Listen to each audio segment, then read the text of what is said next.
Assalamualaikum warahmatullahi wabarakatuh. Salam sejahtera, salam sehat bagi sobat sehat semua. Kembali lagi di podcast Media Edukasi Rumah Sakit Daerah Nganjuk. Media Edukasi Rumah Sakit Daerah Nganjuk berkomitmen sebagai media edukasi dan informasi seputar pelayanan rumah sakit daerah Nganjuk dan membahas isu-isu terkini seputar kesehatan. Perkenalkan, nama saya Rahmat Suryanugraha selaku host pada podcast kali ini. Oke, Sobat Sehat, pada segmen kali ini saya tidak sendirian pastinya. Saat ini saya sudah bersama dengan narasumber kita. Beliau seorang perawat yang bertugas di ruang Puspa Indah, Rumah Sakit Daerah Nganjuk. Beliau ini orangnya sangat ramah dan juga kompeten di bidang keperawatan tentunya. Mari kita sapa beliau, Perawat Lili Septi Anggraini. Halo Mas Rahmat, halo Sobat Sehat semua. Salam sehat Mas Lili. Bagaimana kabarnya hari ini? Alhamdulillah baik, luar biasa. Oke, pada kesempatan kali ini, bertepatan pada bulan Mei ini, kita memperingati Hari Hipertensi yang jatuh pada tanggal 17 Mei kemarin. Maka, podcast kali ini kita akan mengambil tema tentang seputar hipertensi ya, narasumber kita ya. Sebelumnya, hipertensi sendiri termasuk penyakit yang sangat tinggi kejadiannya di Indonesia. 1 dari 3 orang di Indonesia mengidap hipertensi dan bahkan angka ini terus meningkat setiap tahunnya. Apakah betul begitu, Mas Lili? Oke, Mas Rahmat. Jadi benar ya Sobat Sehat, setiap tahunnya, tepatnya tanggal 17 Mei, kita memperingati sebagai Hari Hipertensi Sedunia. Nah, ini untuk mengingatkan kita supaya tetap menjaga tekanan darah agar selalu optimal. Nah, memang benar sekali ya Mas Rahmat. Mungkin dari Sobat Sehat semua tidak asing dengan penyakit hipertensi atau tekanan darah tinggi sendiri. Tanpa kita sadari ternyata penderita hipertensi itu setiap tahunnya meningkat. Berdasarkan data dari WHO sendiri, tahun 2015 penderita hipertensi itu sebanyak 1,13 miliar orang menderita hipertensi. Nah, ini meningkat di tahun 2021 sebanyak 1,28 miliar orang menderita hipertensi. Nah, hal ini diperkirakan akan terus meningkat sampai tahun 2025 sebanyak 1,50 miliar orang menderita hipertensi. Nah, di Indonesia sendiri ternyata berdasarkan data dari Diskesdas tahun 2013, penderita hipertensi itu sebanyak 25,8%. Nah, ini meningkat di tahun 2018 sebanyak 34,1%. Nah, di Jawa Timur sendiri berdasarkan data dari Diskesdas tahun 2013, penderita hipertensi itu sebanyak 26,4%, meningkat di tahun 2018 menjadi 36,1%. Nah, di Nganjuk sendiri penderita hipertensi tahun 2023 sebanyak 375.847 orang menderita hipertensi. Nus Rahma, ternyata di sekitar kita tuh banyak sekali orang yang menderita hipertensi. Ternyata sangat banyak ya, Iya. kita. Iya, tapi apa sih sebenarnya yang dimaksud dengan hipertensi itu sendiri, Mas? Iya, jadi gini ya Sobat Sehat semua, hipertensi atau tekanan darah tinggi adalah suatu keadaan di mana seseorang mengalami peningkatan tekanan darah. Nah, meningkatnya ini berapa? Yaitu apabila seseorang mengalami peningkatan darah di atas 140/90. Nah, berdasarkan Kemenkes sendiri itu untuk pemeriksaannya bisa dilakukan 2 kali dengan jeda 1 minggu. Apabila tekanan darahnya itu tetap lebih dari 140/90, maka bisa dikatakan orang tersebut menderita hipertensi atau tekanan darah tinggi. Gitu. Terima kasih penjelasannya, Mas Lili. Oh iya, Mas. Saya jadi teringat. Ada teman saya, si A dulunya itu tidak ada keluhan sakit dan dia itu masih muda. Tapi kemarin saya itu bertemu dengan si A dan dia itu bercerita bahwa sekarang dia itu sering kontrol karena dia didiagnosa hipertensi. Dan ternyata ayahnya si A ini memiliki riwayat hipertensi. Dan si A ini sering nganter ayahnya untuk kontrol. Nah, apakah ini tergolong si A tertular ya hipertensi dari ayahnya? Oke, Mas Rahmat, pertanyaan yang bagus ya. Ini berkaitan dengan faktor resiko dari hipertensi sendiri. Sebelum saya jawab pertanyaan dari Mas Rahmat, saya jelaskan dulu. Jadi, faktor resiko dari hipertensi sendiri itu ada 2. Yang pertama itu faktor yang bisa dimodifikasi atau diubah. Yang kedua, faktor yang tidak dapat dimodifikasi atau diubah. Nah, faktor yang tidak dapat dimodifikasi atau diubah sendiri yang pertama itu genetik. Jadi, orang-orang yang memiliki keturunan seperti orang tuanya menderita hipertensi, nah ini berisiko besar untuk mengalami hipertensi juga. Jadi, dari pertanyaannya Nurse Rahmat itu bukan karena ditularkan, melainkan diturunkan dari orang tuanya. Keturunan ya, Iya. siap. Terus saya lanjutkan lagi, faktor kedua yang tidak bisa diubah yaitu usia. Ternyata semakin bertambahnya usia ini juga semakin meningkatkan resiko terjadinya hipertensi.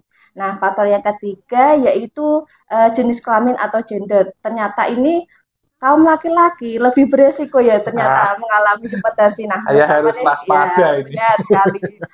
Terus saya lanjutkan lagi untuk faktor resiko yang bisa diubah nih Nus Rahmat. Jadi yang pertama ada aktivitas. Nah, ternyata mayoritas orang-orang yang menderita hipertensi itu orang-orang yang low exercise atau aktivitasnya tidak cukup. Dikatakan cukup itu melakukan aktivitas dalam satu minggunya sebanyak 3-4 kali. Durasinya setiap sesinya itu 30 menit. Nah, terus faktor yang kedua obesitas. Nah, ini perlu waspada ya. Faktor obesitas sendiri itu juga bisa meningkatkan tekanan darah ini ternyata Saya termasuk Terus ada lagi faktor yang ketiga berkaitan dengan diet, makanan yang kita konsumsi. Jadi orang-orang yang menderita hipertensi itu biasanya orang-orang yang suka makan asin ternyata. Tinggi garam, tinggi gula, tinggi kolesterol. Nah, itu juga beresiko ya, sobat sehat semua untuk mengalami hipertensi. Generasi micin ini bisa jadi masuk juga ini. Apalagi kan belakangan ini marak ya makanan yang mengandung banyak micin, asin, itu sangat digemari oleh masyarakat ya Nus Rahmat ternyata. Jadi sangat besar pengaruhnya ya. Iya, memang benar. Terus saya lanjutkan lagi, faktor yang keempat yaitu merokok dan mengonsumsi alkohol. Ternyata orang-orang yang kebanyakan merokok, mengonsumsi alkohol ini juga beresiko mengalami hipertensi. Nah, faktor yang terakhir yaitu stres. Nah, ternyata stres sendiri ini juga bisa meningkatkan tekanan darah meskipun hanya bersifat sementara. Mungkin itu yang Rahmat. Siap.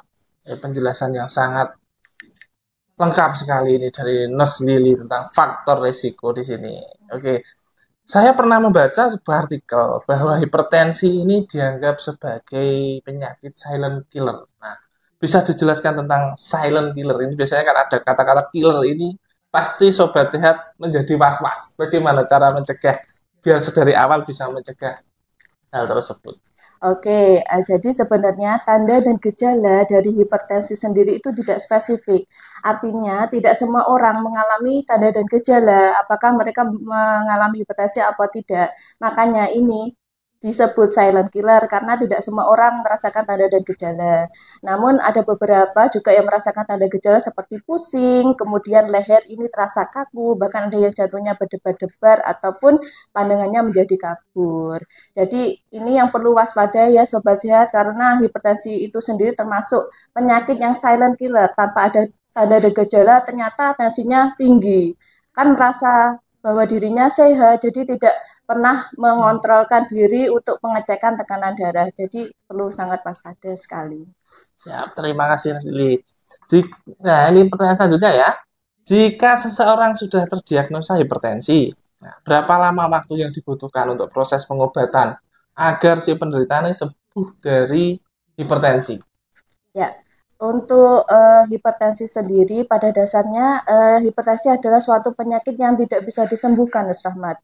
Namun tekanan darah ini bisa dikontrol, yaitu dengan cara mengonsumsi obat sesuai anjuran yang diberikan oleh dokter.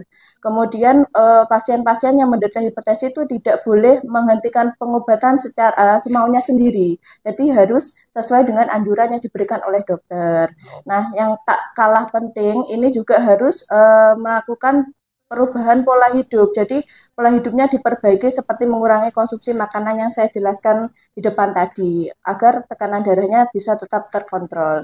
Nah, untuk batasan waktu sampai kapan? Nah, ini tidak ada batasan waktunya. Jadi penderita hipertensi harus tetap mengonsumsi obat sesuai dengan anjuran yang diberikan oleh dokter. Seperti itu. Oh, jadi harus terus pengobatan ya, untuk mengontrol dari tekanan darahnya itu sendiri. Oke. Nah, selain dari obat nih, Nas, pantangan makanan apa saja ya yang harus dihindari bagi penderita hipertensi agar tekanan darah si penderita hipertensi ini bisa terkontrol dengan baik?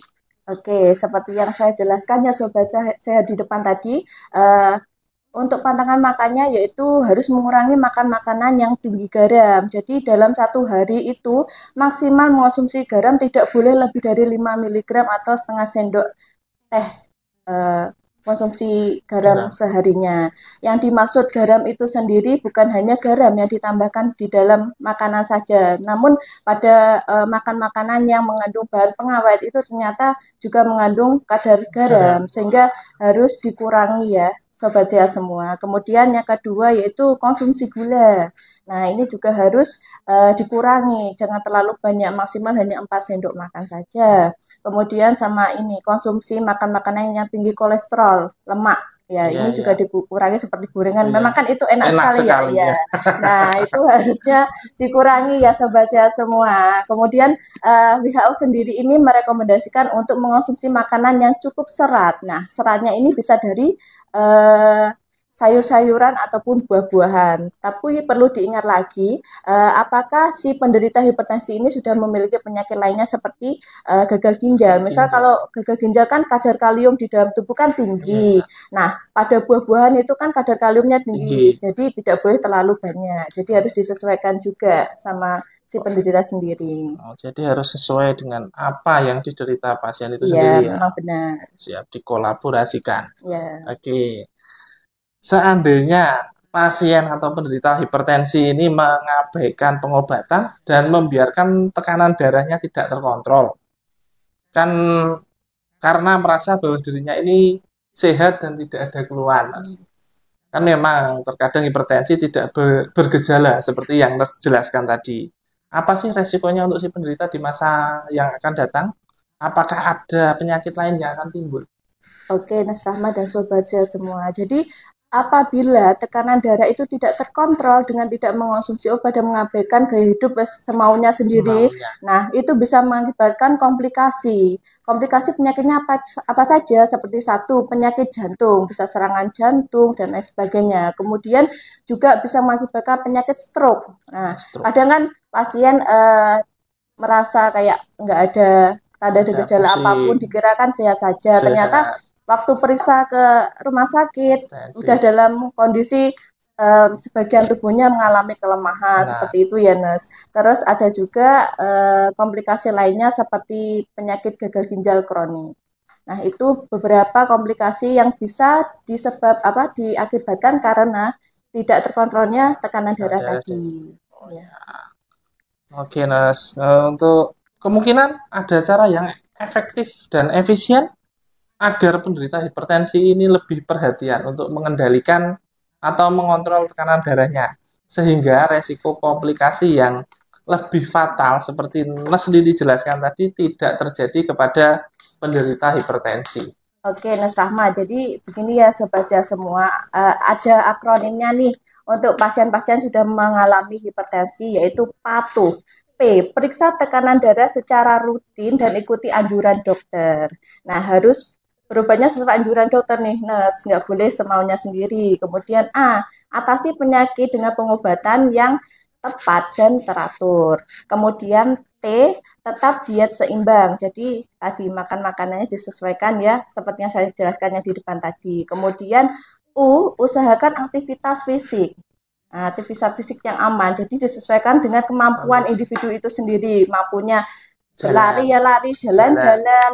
Kemudian jalan cepat ya juga bisa ataupun berenang disesuaikan sama sama kondisi tubuh. kemampuan dan kondisi tubuh dari individu itu sendiri. Kemudian yang H, yaitu hindari merokok, kemudian mengonsumsi alkohol dan zat karsiogenik lainnya. Nah, itu akronim patuh. Perlu diingat ya, Sobat Sehat semua. Jadi, bisa diterapkan nanti di rumah. Kemudian untuk pencegahan terhadap hipertensi ini juga ada nih, nurse. Ternyata yang disingkat menjadi cerdik. Nah, Cerdik ya. iya. Oke, Dan dari kita harus cerdik. iya, harus cerdik. Makanya dari itu, C, cek kesehatan secara berkala atau rutin. Ya, pemeriksaannya bisa tekanan darah, kemudian berat badan, dan juga cek gula darah. Nah, ini harus diwaspadai dan harus dilakukan pengecekan rutin ya, Nurse. Kemudian E, enyahkan asap rokok. Nah, bagi sobat sehat yang sudah menjadi perokok, kemudian harus dikurangi lah, kalau bisa dihentikan. Susah banget. Oh.